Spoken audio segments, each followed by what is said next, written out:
Pintar Jerusalém é pintar mais do que pedra e cal. É pintar um organismo vivo, um ser que respira, transpira e pulsa, ao ritmo de um comércio milenar e de uma fé profunda e do trabalho diário que sustenta famílias. Na época de Cristo, essa cidade que traz à tona não era um mero santuário isolado. Era a capital vibrante e por vezes caótica de Judéia, um imã que atraía gente, mercadorias e o sonho de todo mundo. O coração monumental dessa economia, sem dúvida, era o templo. Mas imagine-o não como uma catedral silenciosa, mas como uma imensa feira sacralizada e um grande empregador. Os projetos de ampliação de Herodes, que duraram décadas, eram mais canteiro de obras da região. Milhares de talhadores de pedra, os Godalim, trabalhavam nas pedreiras, dando a forma a imensos blocos de meleque, a pedra real branco-dourada que talvez esteja a pintar agora. Carpinteiros erguiam andaimes complexos de madeira de cedro. Fundidores trabalhavam os bronzes para imensas portas e o mar de fundição. Ourives e artífices em folhas de ouro revestiam detalhes. Era uma economia dentro da economia. Nos pórticos, especialmente no pórtico real ao sul da atividade, a atividade fervilhava. Ali, os cambistas, os shulani, com suas mesas e balanças, realizavam uma operação financeira crucial. Trocavam as moedas romanas, gregas e de outras províncias que traziam a efígie idólatra de um imperador pelo sagrado shekel de Tiro, a única moeda aceita para o imposto do templo. E logo ao lado, no chamado Birá, ou átio dos gentios, formava-se um mercado de animais. Pastores e criadores negociavam cordeiros e novilhos e pombas que haviam passado por rigorosa expensão dos sacerdotes, garantindo que fosse sem máculas para o sacrifício.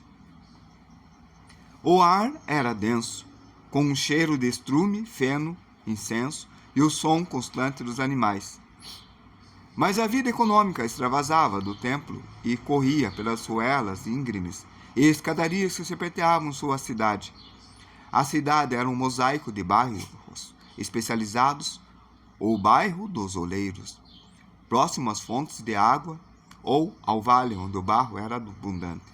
Lá, o som das rodas de oleiro eram constantes, moldando desde simples ostracas, cacos de anotações, até a grandes ânforas para armazenar azeite, vinho e grãos. O bairro dos tecelões e tintureiros, onde se via fios de lã e linho estendidos e onde o odor penetrante das tintas, do púrpura de Tiro, caríssimo ao azul extraído do caracol murex, se misturava ao da lã suada. A via dos ferreiros, perto dos portões, ecoava com o bater ritmado dos martelos de bigorna, forjando desde pregos e arados para os campos vizinhos até as armas para a guarnição romanas e os guardas do templo. E o que movia esse corpo de trabalhador? A alimentação era a engrenagem primordial. A base de tudo era o pão. Não um, mas vários tipos. O pão grosseiro e escuro de cevada, do pobre e do camponês. O pão mais claro de trigo, para os que podiam mais. E os pães finos, amassados com azeite ou mel, para a mesa dos ricos. A padaria era muitas vezes comunitária. Ao amanhecer, as mulheres levavam suas tigelas de massa fermentada ao forno do bairro, e o aroma do pão quente era o verdadeiro despertar de Jerusalém. Com o pão vinha um vinho, bebida diluída e produzida nas colinas da Judéia e da Samária, e acima de tudo, o azeite de oliva. Ele era luz nas lamparinas de argilas que você pode sugerir nas janelas. Era alimento, era remédio, era cosmético. As prensas de olivas nas cercanias trabalhavam incessantemente no outono. A dieta diária completava-se com um guisado de lentilhas, favas ou grão de bico, chamado nesile, temperado com alho, cebola, cominho e hortelã, queijo de cabra ou ovelha, azeitonas em salmouras, cebolas cruas e frutas da estação, figos, tâmaras, romãs e uvas passadas. Eram os lanches e acompanhamentos. A carne, principalmente de cordeiro ou cabrito, era para o Shabat.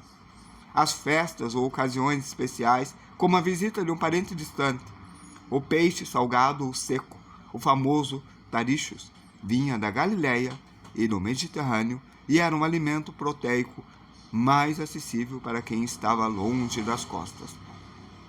O ritmo dos 11 dias de trabalho era um ciclo definido. De domingo a quinta-feira, a cidade estava em plena atividade. Ao primeiro clarão, os camponeses dos vilarejos ao redor, Betânia, Belém, Em, Carém, começavam a chegar pelos portões, com suas carroças de burro, carregados de produtos frescos para o mercado. O grande mercado principal ficava provavelmente no vale de Tiropeion, que cortava a cidade. Ali, o regateio era uma sinfonia. Quanto pelo seu peixe de rúcula, essas tâmaras estão muito murchas, pela metade do preço. Havia os vendedores de ervas aromáticas, risopo, endro, menta, para temperos e remédios. Os cesteiros ofereciam seus produtos de vime e palma. Os barbeiros atendiam em bancos à beira da rua. A quinta-feira, em um tom de urgência, começava a surgir. Era o dia dos grandes preparativos para o Shabat, que começava ao pôr do sol de sexta-feira. As compras se intensificavam. Os fornos trabalhavam em ritmo frenéticos. As fontes públicas e as cisternas particulares ficavam movimentadas, pois carregava água no Shabat. Era proibido mulheres apressadas limpavam as casas e preparavam as refeições, que seriam consumidas frias no sábado. Na sexta-feira, a cidade atingia o seu ápice de movimento. Era o dia do mercado de sexta-feira, o Chuk Ha-Yom Shishi. Todos precisavam de tudo para as próximas 25 horas de descanso absoluto. Então, por volta da 9h, 15h, algo mágico acontecia. Um toque de trombeta, o chofar, ou talvez a corneta romana, soava do alto do templo e depois de outros pontos da cidade. Era o primeiro aviso do Shabat. O trabalho começava a parar, 1 hora depois um segundo toque. As lojas começavam a fechar. Finalmente, ao pôr do sol, ao toque final, as portas se fechavam. As ruas, tão barulhentas horas antes, ficavam estranhamente silenciosas. O Shabat havia começado. Nenhum fogo, nenhuma transação, nenhum trabalho, apenas descanso, oração e convívio familiar. Era uma pausa econômica, radical, semanal, que redefinia o tempo, não como dinheiro, mas como dádiva. No domingo, a engrenagem recomeçava. Os carpinteiros, como José, retomavam seus projetos. Os pedreiros voltavam aos andaimes do templo ou às construções dos palácios herodianos na cidade alta. As caravanas vindas das vias mares do Egito ou da estrada do rei da Transjordânia traziam notícias, especiarias exóticas, tecidos finos e levavam azeite e bálsamo da Judéia.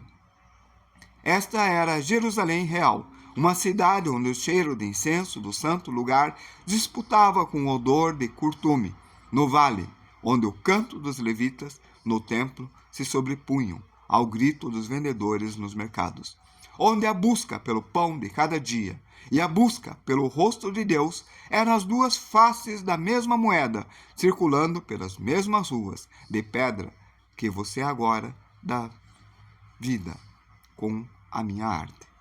Cada sombra que eu pinto é a sombra de um mercador apressado.